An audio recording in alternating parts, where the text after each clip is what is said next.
Good afternoon and welcome to our new session 2018 through 2019 of the Access User Groups lunchtime webinars. We have a webinar available with a fresh topic each last Tuesday of the month at 12 p.m. Central Time, September through May. And we usually do take off for the holiday in December because usually I think it's right on Christmas Day itself this year, so we won't have a December meeting, but otherwise you can look for a fresh webinar each meeting. There is a chat session open if you haven't done one of these before, so please, if you have a question, a problem hearing or seeing what's being displayed, chat in the conversation. Also, you can ask questions there, and I will try to keep an eye on that. I might save questions till the end, but if it's something a little bit more pertinent to whatever we're going over at the time, I will address it when needed. So my name is Maria Barnes. I'm the chapter president of Access User Group Lunchtime. And I also run a business, Barnes Business Solutions, which does custom software specializing in Microsoft Access and SQL Server databases. I am a new, as of 2018, Microsoft Access MVP and your host for these lunchtime webinars. We are going to have a guest speaker in November, I believe, but I will also be speaking on the October topic. So today we are talking about the new and improved linked table manager, which is now, I believe it's as of the monthly channel releases for Office 365, and it should be available also in the 2019 rollout, which was just made public yesterday. There's a new and improved linked table manager. And before we go over details of it, I thought that I would talk a little bit about why you would want to use linked tables in Access. And if you're an old guru at that, bear with me for a few minutes, because for those that are just newer at Access, they might not understand what the big hullabaloo about the linked table manager is. And it's important to understand. First of all, one reason to use linked tables is if you are going to use your Access application as a multi-user database.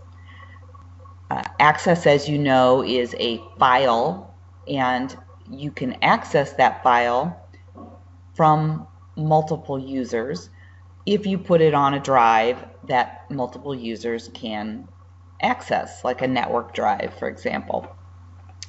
But if more than one user is going to use your data at one time, you do not want to just have everything in one Access database file and have everybody click on it and open it and go into forms and queries and reports, because they will end up corrupting your database if you do it that way. So the way to avoid corruption if you're using an Access database as a multi-user database is to separate out the tables and put the tables into their own database, which is, we call it the back end, and then link to that back end or to your tables from your front end database. Your front end database would be your application that had the forms, reports, queries in it, and then you would set up in that front end links to tables in your back end, and that will allow you then to use Access successfully as a multi-user database. There are other reasons to use linked tables, and those are, I'm sure there's more than one, but one of the biggest is because Microsoft Access is absolutely fabulous. Well, it's fabulous at several different things, but it's fabulous at being an interface between disparate systems. So you can hook it to SQL Server, you could hook it to your contact management system. You could hook it to an Excel table and read information in a text file. All different kinds of sources, other Access databases that might do something else, but you might need to use some of the data for. And indeed, it's very common for people to want to take a system that, for example, doesn't have very flexible reporting and write their own reports, which are easy to do in Microsoft Access. And the best way to do so is by linking to that data directly, if at all possible, and then querying it appropriately. So those are the reasons that you might want to use the Link Table Manager. And then I would like to go ahead and demo or show you some of the new features. And as a comparison here, I'm going to grab also a Access 2010 application. And the Link Table Manager in more recent versions is under the External Data tab. So this is what it used to look like.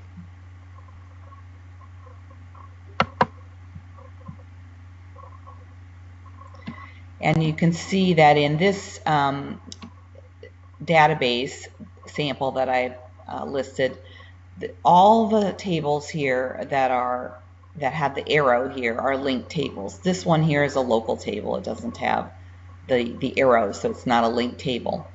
But if you go and you look at the Link Table Manager, these are all grouped together, and in fact you have to slide down with your slide bar this way or this way to see all of it. You can't expand this window or anything like that. And there is a select all and a deselect all, but if you wanted to, for example, refresh the ones in this particular context database, you would end up having to select all these, which in this case might not be that much of a pain since I've got, 6 or 7 tables here. But if we had a large list and you were wanting to do something else, it might be a lot more cumbersome. So that's the old way. The new way, with our brand new Linked Table Manager, and I'm pulling in, this is Access 2013, nope, it's 2016, sorry, even though this message or this folder here says 2013, but what I have here is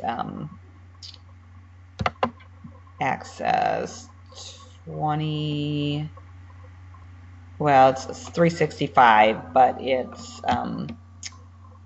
version 1810, which is 2016 perpetual right now.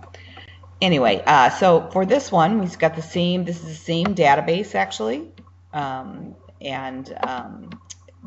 again, Link Table Manager is under External Data, and when you click on the Linked Table Manager, you get something that first of all looks very different. Looks like we're seeing less right now, but there's some great new benefits to it. First of all, you can resize the Link Table Manager window. You can make it bigger. You can make it bigger this way. There are columns in here, and you can, I believe, I was thinking you could change the size of your columns. Maybe you can't change the size of your columns on that. They'll probably get to that later.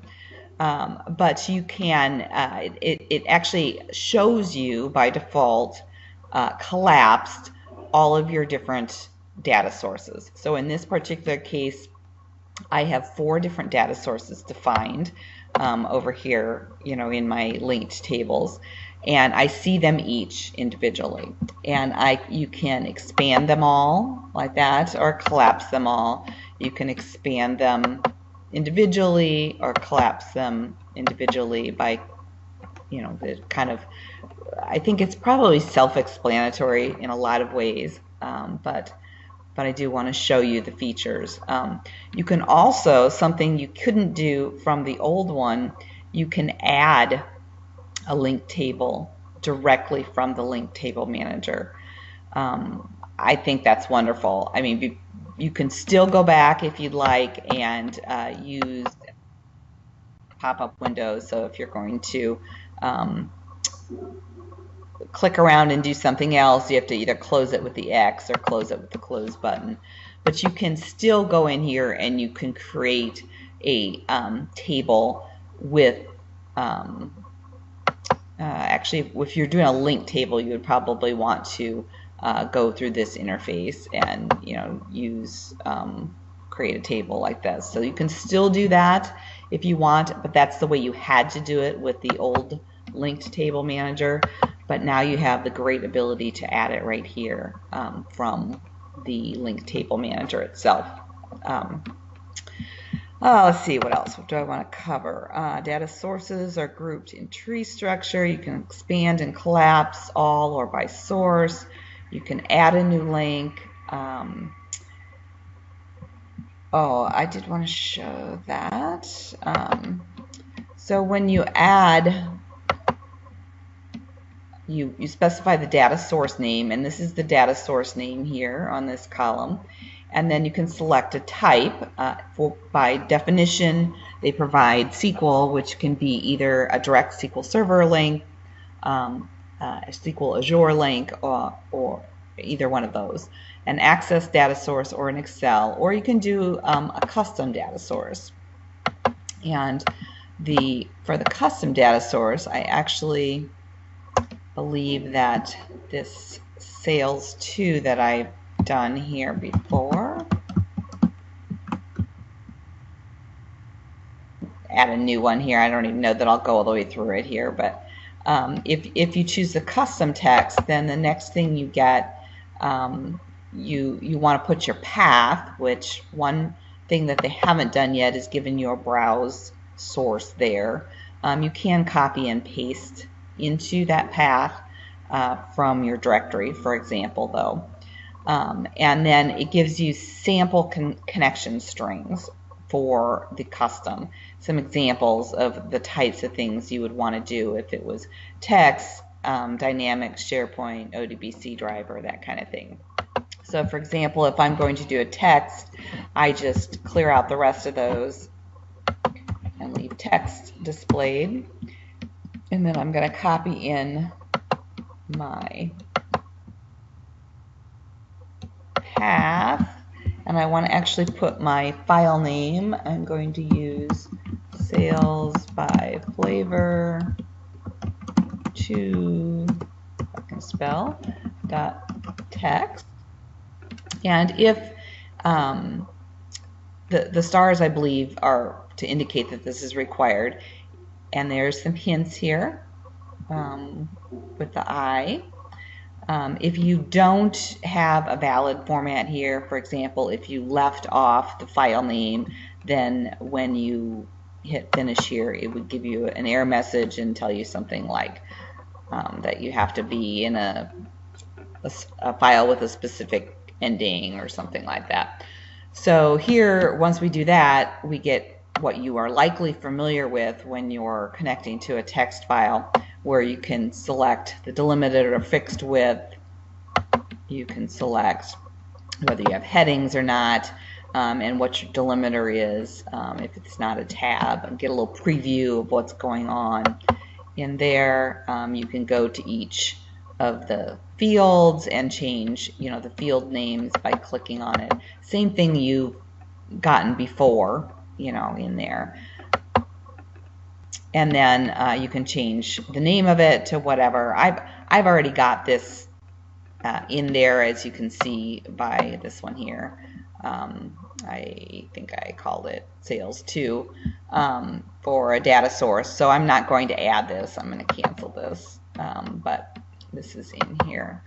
And then if you want to see more details about what you have, you can click on a particular data source, for example, and then I think you have to actually select it, my apologies, and hit the edit button, and then that tells you, what you've got there. Those are your paths and your connection strings. I love this when I am looking at a new client's site and trying to figure out where their things are linked. I like to make notes because, that way if I'm working on something and I have a copy of what their application is on my own computer, I'm going to be linking to something else on, a local copy for test purposes while I'm doing the development. And then when we put the changes back on their computer, sometimes, we need to actually manually go in there and link to the right spot on their computers or their system. So I'll often go in and take a look at their data source names, and when I've done that in the past, you get a big long string like this that you can't see all at once in the old link table manager, and to try to type all that and record all this, well, now lo and behold, I can just edit and copy this and then paste it into my notes someplace. Like I use OneNote for each client to keep track of different projects and pieces of information. So you can actually, see, not only see the entire connection string in one spot, but also copy and paste from there. So that's fantastic. You can refresh and relink directly from the link table manager. And let me explain again, and just to refresh your memory, what the difference between refresh and relink is. For example, if you have a linked table, this is linked to the contacts extended table, and you go into your database. Let's pull that up here. And I'm going to go to the contacts database and into the, that's actually a view, contacts extended, and say I want to do something like rename the table. And I want to go in and I want to, add a key or something like that to the table, or, whatever. Make changes, add a column, anything like that. When you do that, because this is a linked table in Access, Access essentially has a copy of the design and the schema for that table. And so when you make changes in your back end or where this is linked to, Access does not know about those changes. And in order to make it aware of it, you need to refresh the schema of the selected table. And so this refresh button operates off of any of these that are checked. So you could check multiple ones, you could check one down here and one up here or whatever, and refresh at the same time if you wanted. So I'm going to refresh. And it tells me right away here that Microsoft Access Database Engine could not find DBO contacts space extended. Now, why do you think that is?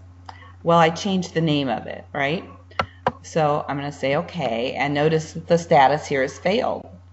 And again, kind of helping you think through this process. Maybe you checked the entire data source and you hit refresh. And I get the same error because I haven't made any changes or anything like that. But here it shows that it successfully refreshed each of those tables, except for not this one. It failed on that one. So in this case, we're going to relink. And what the user interface is like when you relink depends on what type of item you have selected. If you selected a data source itself versus a table, then you get something different here. But here it's giving me what it thinks that that we are supposed to link to.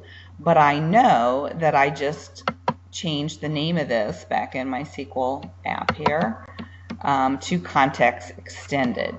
So I am going to just add a space in here. And lo and behold, now it's successful because we relinked to the correct table. Let me try something different. Okay, so this one is Northwind, and it is connected to a physical Northwind database here in this physical location. And say you had an application and you were developing it and you wanted to move it to its production environment. Well, it probably wouldn't be hooked to a backend that was on your local machine. It would probably be hooked to a backend someplace on your network. So you would instead choose that particular data source and do a relink of that. Now you could also do a refresh of the whole database there, like I demoed just a minute ago. Let me find my Northwind, and I'm just going to rename it to Northwind 2. Okay, so now I'm going to relink, and I could try to refresh first and it would give me an error and it would tell me that it couldn't find that. But now I need to browse to that.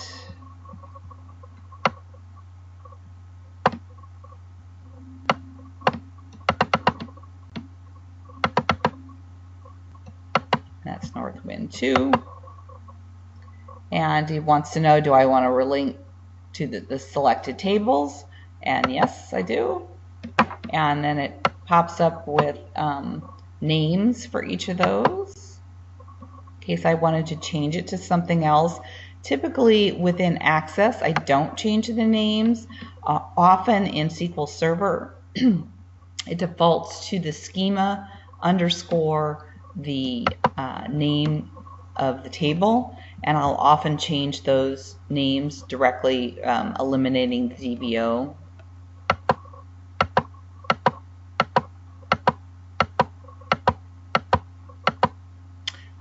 I think if you hit cancel here, nope, it didn't do the others because I canceled. So now, you know, if I want to just go and relink these, excuse me, that I didn't do,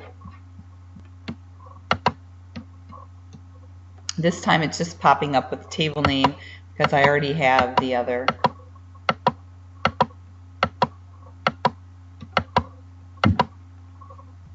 And there we go. We've linked all of them successfully here.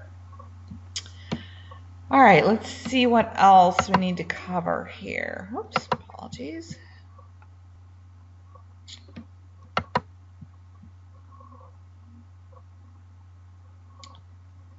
Yeah, so if there is a problem when you refresh, it pops up a little detail about that, and then it updates the status.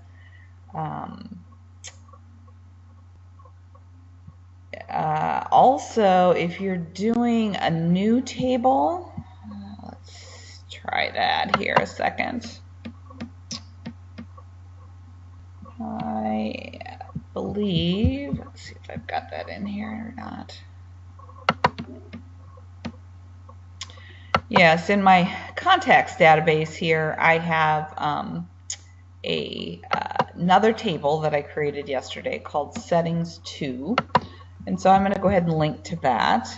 I'll just demo that for you. And this will expose a little oddity. And again, the changes are new, and I think that they will be continuing to improve on this, you know, as they go here. But I, for one, am very pleased with the added benefits here of this improved link table manager. It's a far step in the right direction, in my opinion, at least. Okay, so contacts, I'm going to select SQL Server. I'm I'm going to do kind of see what I've got going on over here.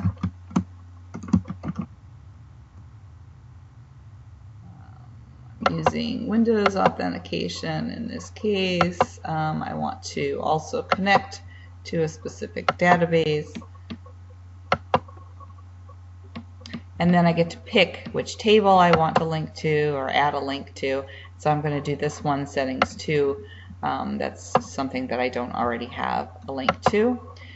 And then it also allows me to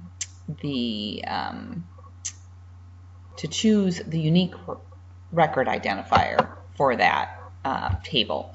And so I'm going to choose the ID. And if you don't choose something unique to include in the link, then Access will treat that as a read-only table. So if you're going to be doing editing, it's important to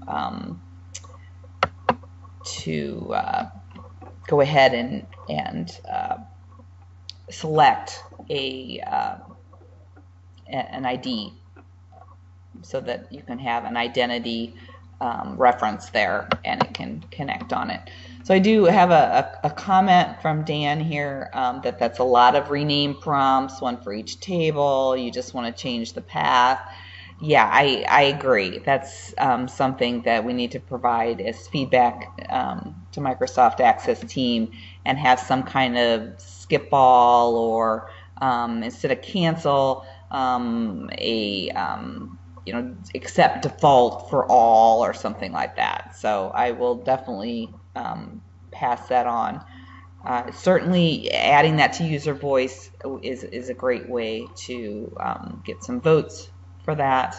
I'm sure that there's not much out there about the link table manager since it's just really been maybe a month since it was released. So not a lot of people have had a lot of time, but please go ahead and do that. I will also mention that directly. But I actually got the privilege of doing some pre-release testing on this link table manager. So I have some connections to the right people on that one. Okay, so you see here one of the oddities. I just named this contacts. It's really got the same description here, and it put it in a different group. I don't like that. I want it to be in the same group. So I did discover yesterday when I was preparing this demo that if you go in here and you edit this, even though they look the same, if you copy this one directly and you edit this one and you paste it in here and save it, they zip up into one. So I'm not sure exactly what's the difference there is. Again, I think that's probably a bug, which I did already report. So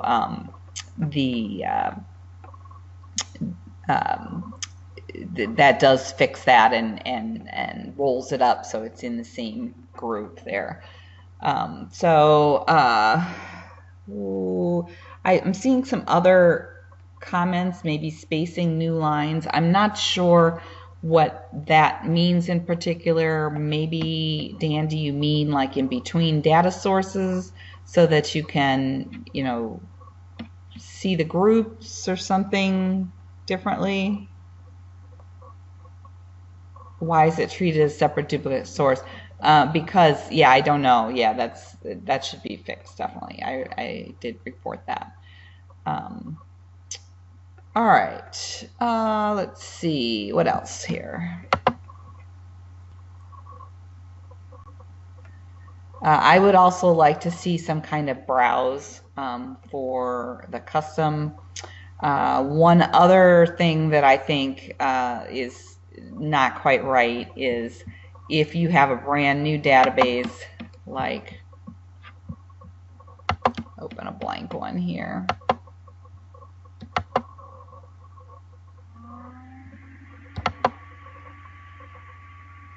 And it has no linked tables. Guess what? The link table manager is disabled. So for your very first link table, you have to go through the data source run the file or the database or whatever.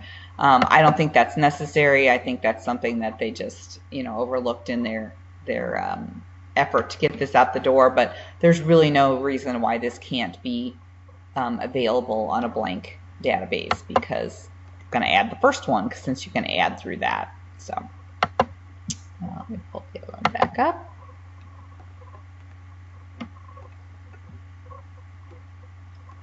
So certainly as you go and you start to play with this, and again, you can get the new link table manager if you're on Office 365 and the monthly channel at this point, or it won't be too long before it gets released to the other channels, or if you have the new Office 2019. So you can get it either way. There are a couple of resources for it. We've got this one, which is an Office support article.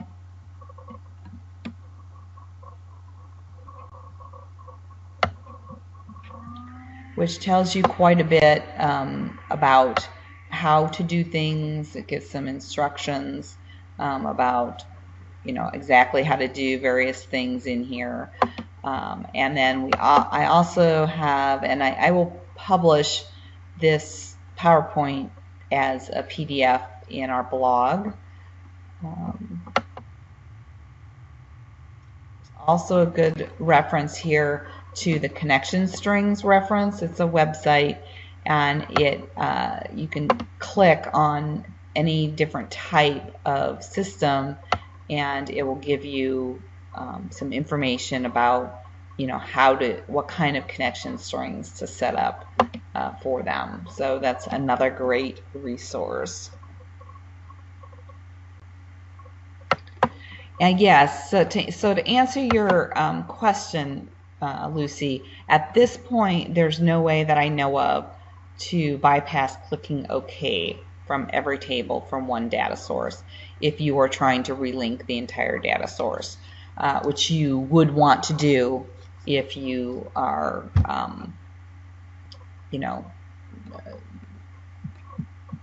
trying to do that. Now, one thing I haven't tried, you might not have to. Let me try this a minute. Go back and use our north wind. So I think if you select that, it automatically selects all of them before. And if you only do some like that, and you were going to change, I'm just trying to think outside the box here. I should have. I'm going to change the name back again here.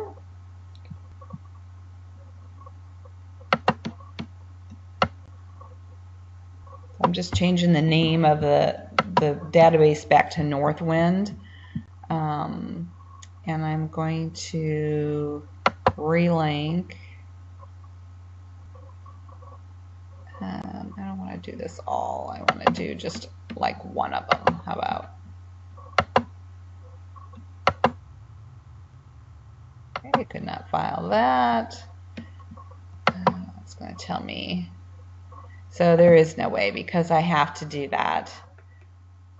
Maybe if I did this and then browse to the new one.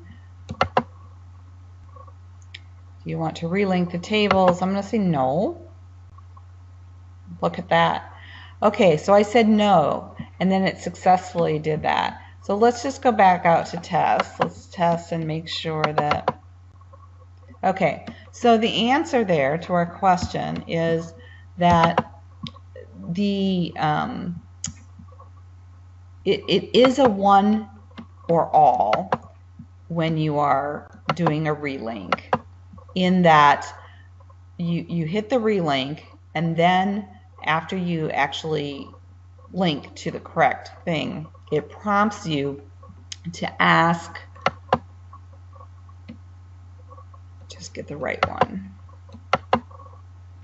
It the table. Oh, great. And it prompts you there because it's already got, but in the first place, when I had this be a different one,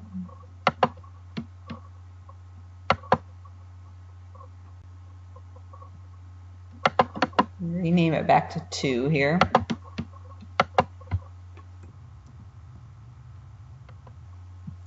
Okay. When I had it, when you actually choose something else, and when it's not already found, if you say no here, then you don't have to go through all those prompts just to keep them all linked to the same thing. And it refreshes them anyway. Now, yeah, I guess it's assuming that if you're named the same thing, then what you want to do when you relink is to rename things or something like that. So anyway, we kind of stumbled across that accidentally on purpose. I don't know if you can remember that. You might want to write that down. Certainly, if you go in and you start having lots of different tables to click OK on and you get annoyed at it, you can always cancel and then go back and select no the second time, although you might have to rename your database and rename it back to do that, or go someplace else instead of to the same one.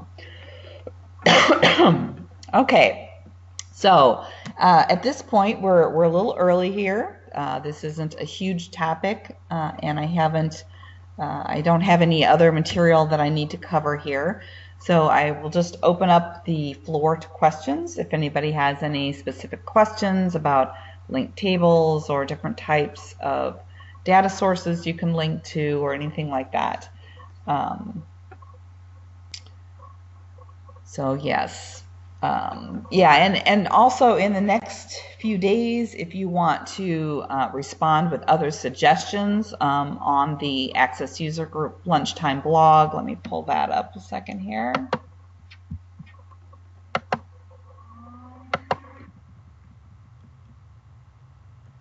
Oops.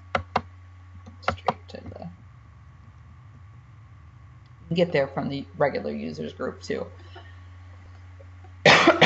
Excuse me. But we've got a blog here, and this is where I will post the PDF of today's presentation.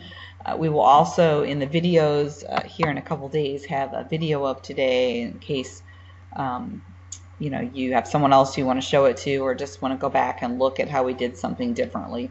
But if you would, on this blog, if you're a member here, you should be able to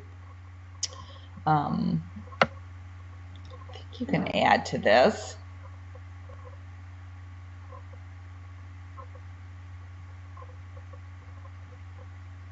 I'm seeing these are my controls because I'm signed in as me.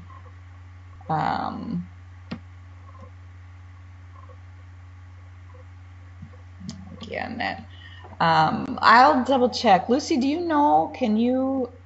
Thank you, Dan, for copying those and pasting those links from this section here. Lucy, do you know if others can blog on our Access Lunchtime blog?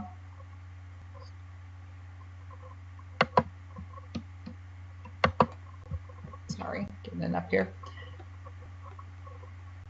She may be busy. I know she's listening, but so you can always email me or put in the topic requests, and that gets to me. If you have other suggestions for improvements, to the link table manager, or user voice is another one to make sure you guys are all familiar with that.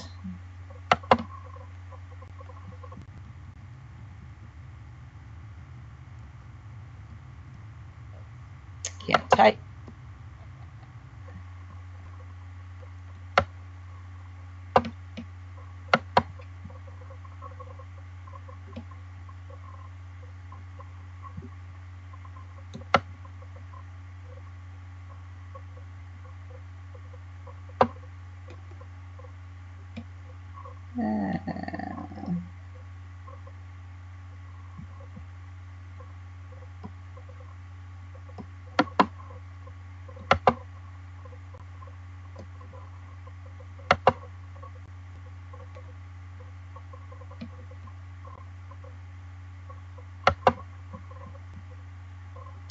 I guess you have to sign in first before you get the user voice, but I think this is the URL here.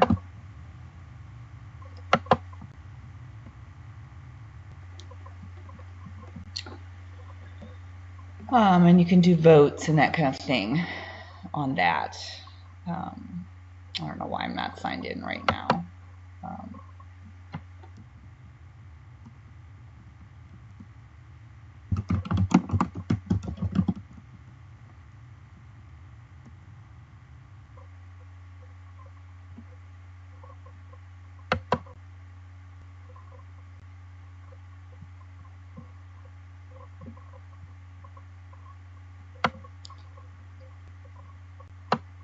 So maybe I just need to go to the give feedback. There we go. That's a little better. So you can do votes and that kind of thing on there. You can see what ideas are in there. It's a good idea to search and look for like we could put linked example in here. This is options for the link table manager, and go and look at what is there first before you create a brand new one, and then you can actually vote on other ones. Like if we wanted to vote on this one, it had 2 votes, and it was created in July of 2017. You could vote here, and you do only get a certain number of votes as a member on this user voice, so you can't go in and vote on everything, but this kind of tells you different categories and the number of suggestions, and then periodically Microsoft will give you some kind of give an indication on here as to which of these that they're actively working on and which they're thinking about. Occasionally they do tables, some of them, but they give you a status update on those that feedback. So it's a great way to offer suggestions for the product and or give your opinion directly to Microsoft. And they do use this, they do look at this quite often for different suggestions for the Access product. Okay, any other questions?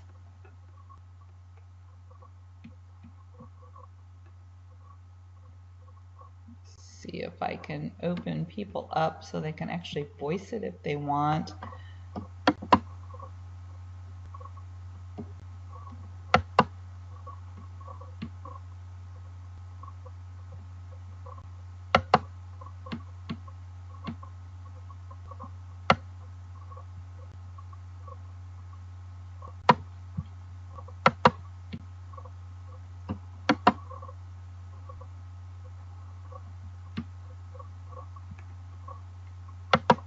I wish I could remember how to do this with everybody. Participant actions.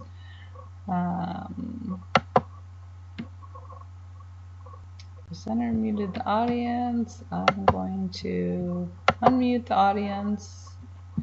All right, I think I unmuted you, so if you click on yourself individually, you should be able to unmute yourself, and you could ask a question if there's any questions you have, or you can put that in our conversation.